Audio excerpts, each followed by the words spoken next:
everyone, and welcome to Chat with the Chief.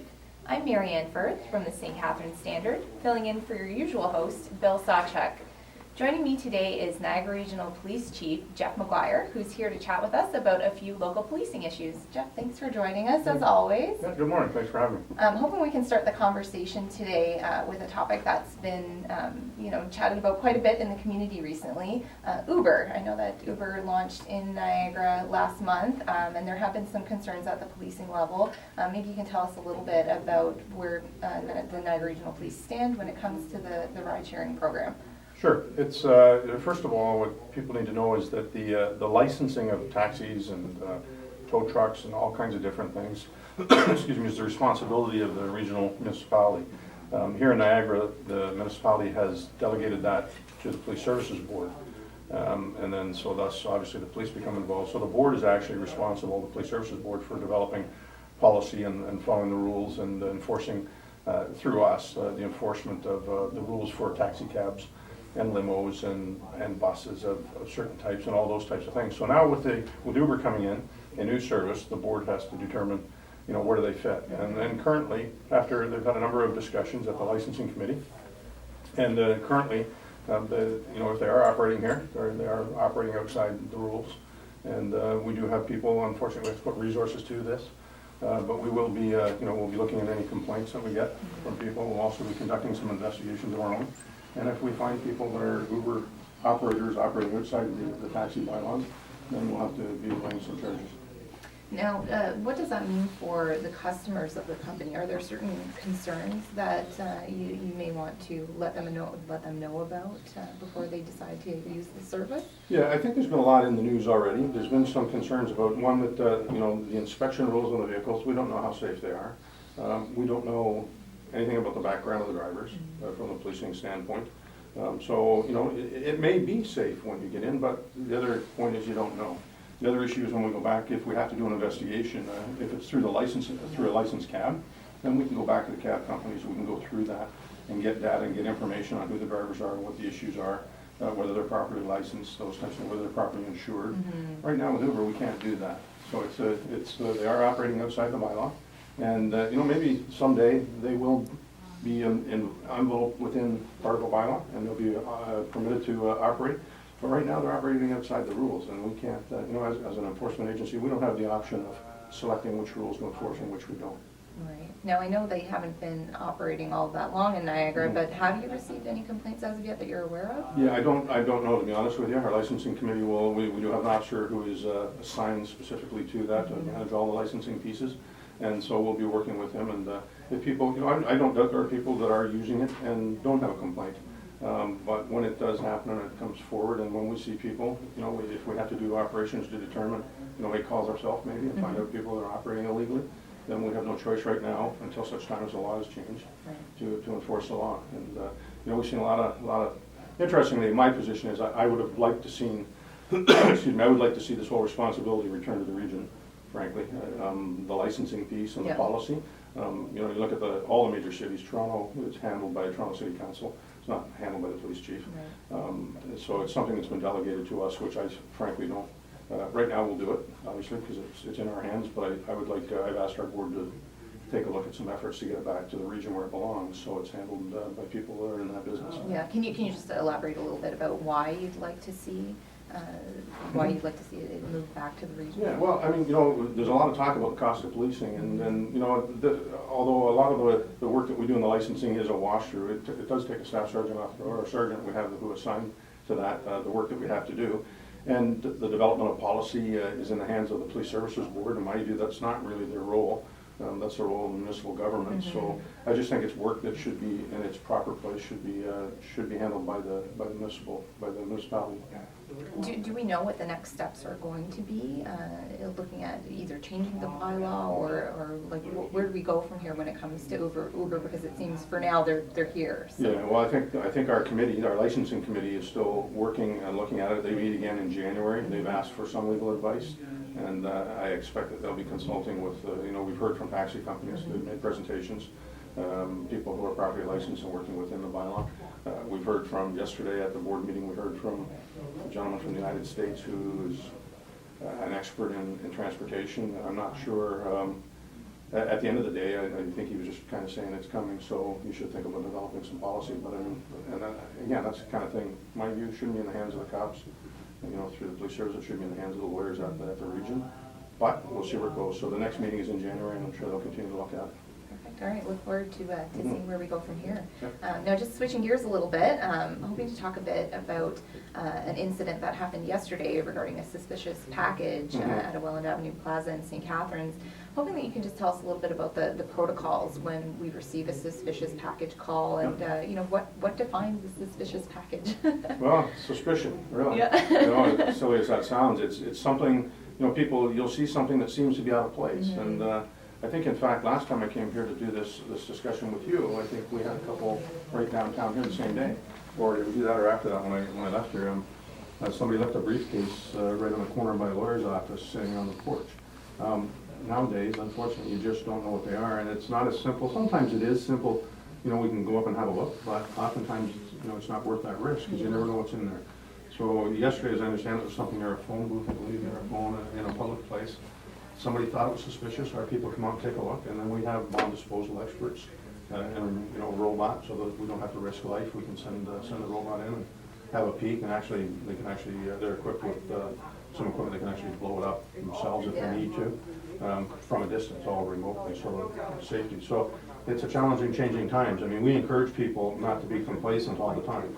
So I'll tell people, if you see something that you think is suspicious, then please make sure you do call us. Don't not call us, because that will be the one time we have a problem. Yeah, absolutely. Can you elaborate a little bit about the importance of taking that precaution? Not just assuming that it is nothing. Yeah, I mean, it's up to the person when they see something, they have to pay attention and think, is this out of place? And it could be a vehicle, it could be a box that's left on a street corner, something near a public place, something. Last time there was a suitcase that was left underneath a tank down at the Armory that's on display. And when you look at those things, and if you feel that it's suspicious, then let us know. We'll come up and have a look, and then it's up to the operators then to make a determination. If they think it's nothing, fine. If they think there's a potential danger, then they have to take the precautions, shut the street down. Excuse me. It takes sometimes it can take an hour or two to get the robot moving and doing things. So it's once again, we can't afford to be complacent. I don't want everybody to be alarmist, but have a look, and if you're worried about it, please do call us. And the NRP has special equipment. I know you mentioned the robot to handle situations like this. Yeah, we do, and we have some very highly trained bomb explosive technicians as well. It's an interesting science, not one that I want to be involved in, but we have some very experienced and highly trained people that can handle these things and the equipment that we need to do it safely. So. Do we have any idea roughly how many calls of this nature the NRP typically gets in a given year? I couldn't tell you off the top of my head, but certainly dozens. They're out every month. They're going out somewhere for something. And like I said, the last time I was here, there were 2 within an hour. That suitcase was the second one, and the one before was right over here on James Street on the porch of the lawyer's office. So you never know when it's going to happen, but enough to keep them busy for sure. Yeah. Do you find is that pretty consistent over the years, or because people are their senses seem to be more heightened, their alertness seems to be more heightened as of late? Yeah, I don't have the numbers, but I wouldn't be at all surprised if there are some spikes in people making those calls, and certainly they turn out generally to be nothing. But I'd say that one time you never know, and heightened awareness around the world right now it probably does generate some more calls in the past years. Now, hoping to also talk to you a little bit about the Festive Ride program. The police are pretty much out in full force these days, ensuring that we're getting any impaired drivers off the road. Can you talk a little bit about the importance of, increasing enforcement around this time of year? Yeah, we always do enforce. Now, we're out there all year. We run ride programs all year long, but during the Christmas season and the holiday season, December, we run them virtually every night across the region, and it's a big region, right? So we've got to move around a lot. Excuse me. It's vitally important. First of all, the education piece. We need everybody to do everything they can to make sure there's no excuse at all anymore for driving. You don't need to. There's no need to. You can get rides, stay over if you need to, taxis, all kinds of different transportation. So, but there are people that don't learn. As you see every month, we publish the names of people who are making very bad decisions, and we've had a number of collisions and some very serious injuries as a result. So we work very hard at the ride program. We have people out every single night, like I said, throughout the holiday season. And unfortunately, we generally get some impaired drivers every single way. Have you noticed any change in the numbers that we are seeing? Is the message starting to resonate with people, or? Well, ride's been going on for, I think, 25 years. I think it does in some areas, but if you look at, I think if you look at the age groups too, unfortunately it's not the younger people so much, there are some young people, but I see more in the 35 to 65 year range, frankly, of people who are more, in my view, are more prone to be involved, which is kind of troubling, because they're the people that were 25 years ago were in their 20s and 30s, and they were the ones trying to get the message out as well. So it's a cross section, it's a bad decision, it's stupid, costs lives, and people, we continue with the education, but we will continue with as much enforcement as we have to. Well, hopefully people will be driving smartly over the holiday season. Sure hope so, yeah. We sure don't want to be at any bad accidents and have people's lives ruined, so. Yeah, absolutely.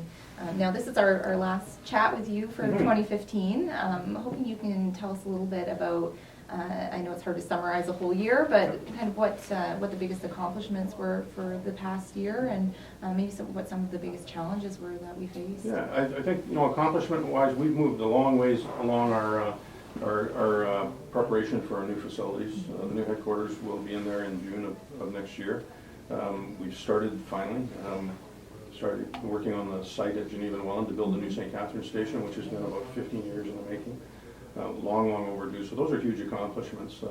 We're also just on the verge of implementing our new radio system, which is also overdue. We're right at the end of life of the old system, which puts people at risk. And so we're looking for that'll enhance officer safety dramatically, and will enhance, therefore, public safety. So those are big accomplishments. Excuse me. Some of the challenges that we've faced this year, I think the biggest challenge, I would say, well, first of all, if we look at the crime rates are down. Knock on wood, I hate bragging about this before the end of the year, but I mean, things are in better shape than they have been in the past. Our fatalities are down a fair number for over the last 5 years on the highways, so some good is coming of that, we hope. Complaints against the police have been down this year. We've made reductions, and I like to think that that's not from anything being ignored. That's from, I think our officers are paying more attention now to the road than they had in the past. Just a small percentage. From the senior management level, we work very hard to drive home the oath and the importance of doing their job properly and within the rules. So those are the good things. Some of the challenges, I mean, we had a very, very bad year in the Niagara region for our officers being severely injured. We've had a couple of occurrences, at least, and these are just the big ones, right? The house that exploded in Vineland, that was a murder-suicide, which ended up nearly costing one of our officers his life, and has a long road of recovery, but I'm incredibly proud of the work that he's doing to get himself back in shape, along with another officer that was injured with him there, and will be coming back to work soon.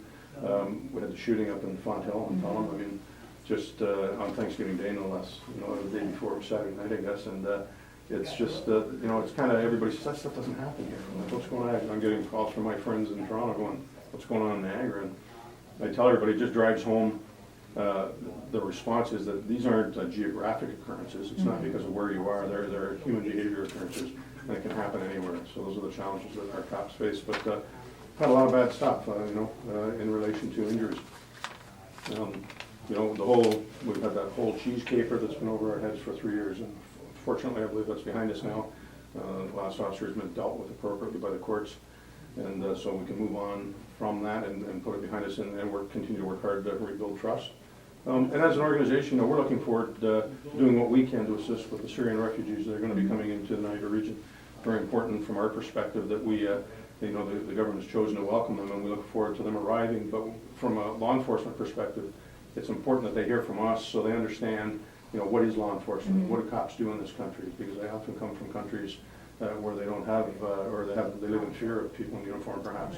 So we want to make sure that we get them off on the right foot, and we'll work very hard with the people here in town when they do settle, and we'll put on presentations for them, tell them a bit about the law, make sure they know where the police stations are, what a policeman looks like, what a police officer, a police woman, for instance. I gather where they come from. There's probably not a whole lot of women in authority positions. So we're looking forward to helping them settle as best we can. It's very important for all of us as citizens here to work on that. So that's kind of as the year wraps up. We don't get into a pile of statistics. I mean, statistics are boring, but I think we're doing pretty good overall. We've always got more work to do. We always can do better. And myself and the command team look forward to next year being even better than we were this year. Fantastic. Are you able to tell us briefly a little bit about the goals that you've set for the coming year? Yeah, well, we're still working on the business plan. So the business plan defines the goals of the organization.